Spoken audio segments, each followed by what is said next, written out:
یہ نصیر احمد صاحب نے امریکہ سے ہمیں پوچھا ہے سوال ان کا حق مہر کے متعلق. وہ کہتے ہیں کیا حق مہر کی ادائیگی کا تعلق طلاق سے ہے کہ طلاق دینے کی صورت میں جو ہے حق مہر ادا کرنا ضروری ہے یا شادی ہونے کے بعد ہر صورت میں حق مہر دینا ہوگا؟ بات دراصل یہ ہے کہ قرآن کریم نے حق مہر کے لیے مختلف الفاظ استعمال کیے ہیں. چنانچہ صدقات کا لفظ بھی آیا ہے، اجور کا لفظ بھی آیا ہے، اور اسی طرح ایک جگہ پہ فریضہ کا لفظ بھی استعمال کیا ہے. اور قرآن کریم نے مردوں کو یہ حکم دیا ہے کہ وہ اپنی بیویوں کو ان کا حق مہر خوشی کے ساتھ ادا کریں. یہ ہے بنیادی تعلیم. اور جہاں تک اس بات کا تعلق ہے کہ طلاق کی صورت میں حق مہر ادا کیا جائے گا یا طلاق سے پہلے، تو طلاق کی صورت میں تو قرآن کریم نے واضح طور پہ فرمایا کہ اگر طلاق ہو جائے تو بیویوں کو اگر تم نے ڈھیر سامان بھی دیا ہے تو وہ بہرحال تم اس میں سے ایک پائی بھی واپس نہیں لے سکتے. تو گویا طلاق کی صورت میں تو بہرحال حق مہر ہو یا جو کچھ بھی دیا ہوا ہے یا جو کچھ دینے کا وعدہ کیا ہوا ہے وہ اس عورت کا حق ہو جاتا ہے، اور وہ اس کی ادائیگی اس عورت کو بہر صورت کرنی ضروری ہو جاتی. جہاں تک اب یہ تو ہوگی بات، جہاں تک حق مہر کا تعلق ہے عام حالات میں تو پسندیدہ یہی ہے. اور اسی لیے مجھے یاد ہے پچھلے پروگرام میں چند پہلے بھی پھر پچھلے پروگرام میں بھی محترم کالوں صاحب نے بڑی وضاحت کے ساتھ اس بات کو بیان کیا تھا کہ حق مہر دراصل عورت کی ملکیت ہوتا ہے، وہ اسے جہاں چاہے استعمال کر سکتی ہے، خامند اس پہ کوئی پابندی اس پہ نہیں لگا سکتا، وہ خالص اس کی ملکیت ہوتی ہے. تو اس لیے اور پسندیدہ بھی یہی ہے کہ عورتوں کو ان کا حق مہر جو ہے وہ ادا کیا جائے. اب جہاں تک اس بات کا تعلق ہے کہ قرآن کریم نے اس پر کتنا زور دیا ہے، تو جب ہم قرآن کریم میں اس بات کے لیے نظر ڈالتے ہیں تو عجیب بات ہے کہ قرآن کریم نے یہاں تک فرمایا کہ اگر نکاح ہو گیا ہو اور اس میں حق مہر مقرر نہ ہوا ہو اور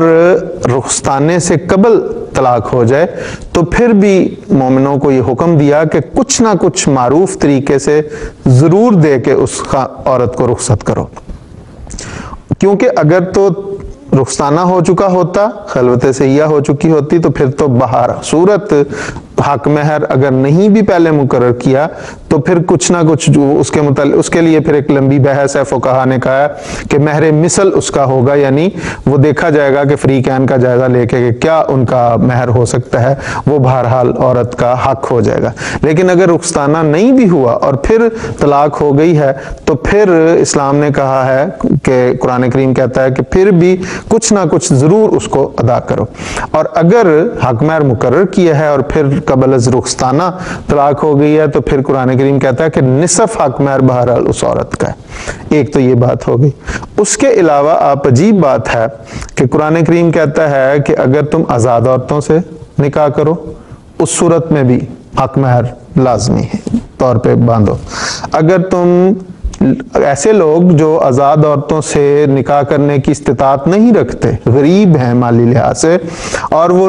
مومن لونڈیوں سے نکاح کرنا چاہتے ہیں تو اس کے لیے بھی کہا کہ حق مہر کی پابندی ضروری ہے. پھر قرآن کریم نے حضرت صلی اللہ علیہ وسلم کو بھی یہ فرمایا کہ اگر تو بھی نکاح کرتا ہے تو تو بھی حق مہر اپنی بیویوں کو حق مہر کے ساتھ نکاح کر سکتا ہے. پھر ایسی عورتیں، ایسی مومن مہاجر عورتیں جو ہجرت کر کے مکے سے مدینے آ جاتی ہیں اور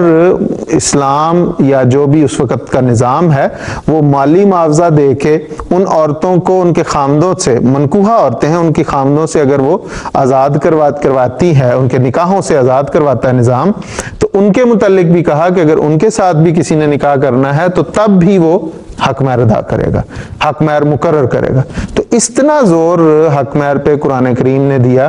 اس لیے اس بات کو، اور پھر ایک اور کہ اگر تم اہل کتاب عورتوں کے ساتھ جو نیک اور پارسا ہوں اگر ان کے ساتھ تم نکاح کرنا چاہتے ہو، پھر بھی فرمایا کہ ان کے تم حق مہر مقرر کرو۔ تو یہ ساری چیزیں جو ہیں اتنی ہر قسم کی خواتین، خواہ وہ آزاد ہیں، خواہ وہ لونڈی ہے، خواہ وہ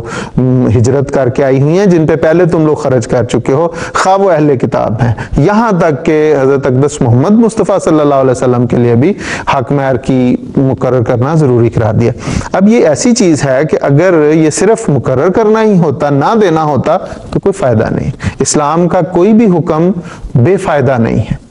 اور اس لیے اسی لیے حق مہر کے متعلق کہا کہ جتنا انسان کی استطاعت ہے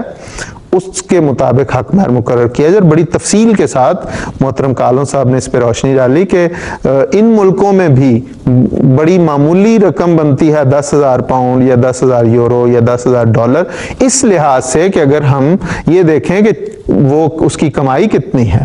کم از کم یہ اگر ہم 6 مہینے کی بھی لگائیں تو 1,500 پاؤنڈ مہینے کا وہ کما رہا ہے، تو اس میں سے اگر وہ کچھ نہ کچھ ادا کرے، اچھی طریقہ یہ ہوتا ہے کہ اگر انسان کی استطاعت ہو تو یکمشت ادا کر دے، اور جتنی جلدی ہو اس کو ادا کرنا چاہیے، کیونکہ اگر وہ ادا نہ کیا جائے تو وہ بہرحال ایک قرض ہے جو خامد پر عائد ہوتا ہے، یہاں تک کہ اگر اس کی وفات ہو جاتی ہے تو تب بھی وہ پہلے اس کے ترکے میں سے وہ حق مہر کی رقم نکالی جائے گی، پھر ترکہ شمار ہوگا۔ اس لیے اور حضور صلی اللہ علیہ وسلم نے مقروض، جو اگر مقروض کوئی فوت ہو جائے تو اس پہ ناپسندیدگی کا اظہار کیا ہے، اس لیے انسان کو چاہیے کہ یہ بھی ایک قرض ہے جو اس کی بیوی کی طرف سے اس پہ عائد ہوتا ہے، اور اس کی ادائیگی بھی جتنی جلدی ہو جائے بہتر ہے اور انسان کو کرنی چاہیے۔ اور اگر آپ جتنی جلدی اس کی ادائیگی کر دیں، اس سے سبکدوش ہو جائیں، تو بیوی بھی خوش ہو جاتی ہے، آپ بھی اس ذمہ داری سے سبکدوش ہو جاتے ہیں، اور وہ ہر صورت میں دینا ہی دینا، اس کا طلاق سے کوئی ایسا کوئی تعلق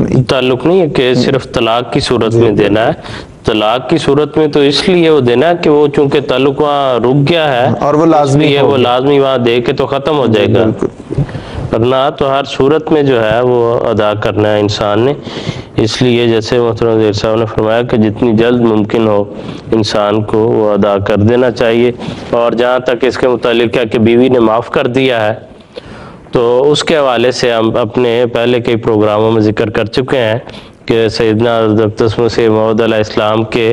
وقت کا ایک واقعہ جو آپ کے صحابی کا، وہ بھی ہم نے یہاں پر ذکر کیا تھا کہ معاف کرنے کا تو حضور نے فرمایا کہ پہلے بیوی کو دیا جائے اور کچھ وقت کے لیے اس کے پاس رہے، تو پھر وہ واقعی اگر معاف کر دے یا انسان کو واپس دے دے تو پھر وہ حقیقی صورت ہوگی۔ لیکن یہ بھی شاید اتنی کوئی اچھی صورت نہیں ہے کہ انسان معافی کے لیے درخواستیں دیتا پھرے۔ حضرت صاحب نے یہاں تک لکھا حضرت مسیح علیہ السلام نے کہ وہ تو بیچاری اس لیے معاف کر دیتی، انہیں پتہ ملنا ہی نہیں ہے۔ ہمارے پنجاب، حضرت صاحب نے فرمایا کہ پنجاب میں یہ رواج ہے کہ وہ چونکہ دینا ہی نہیں ہوتا اور خامند کی وفات کے قریب تو بہرحال معاف کرنا ہی ہوتا ہے، تو اس لیے کر ہی دیا جائے۔ تو وہی بات کہ جب تک دیا نہ جائے اور پھر کچھ عرصے ان کے پاس رہے، انہیں پتہ چل جائے کہ وہ ہمیں مل گیا، ملکیت ہو گیا، تو پھر وہ معاف کریں، پھر واپس کریں، تو وہ ہے واپسی۔ اور جس طرح آپ نے کہا کہ جو قرض ہے اس کی معافی، ہم کسی سے قرض لیں اور پھر اس کو معافی کی درخواستیں دیتے پھریں، تو یہ بھی کوئی اچھی بات تو نہیں ہے۔ تو یہ اس کی ایک خامد پر ایک ذمہ داری ہے، ایک فرض ہے، جو بیوی کا حق ہے وہ اسے ادا کرنا چاہیے۔ جی بالکل ٹھیک ہے۔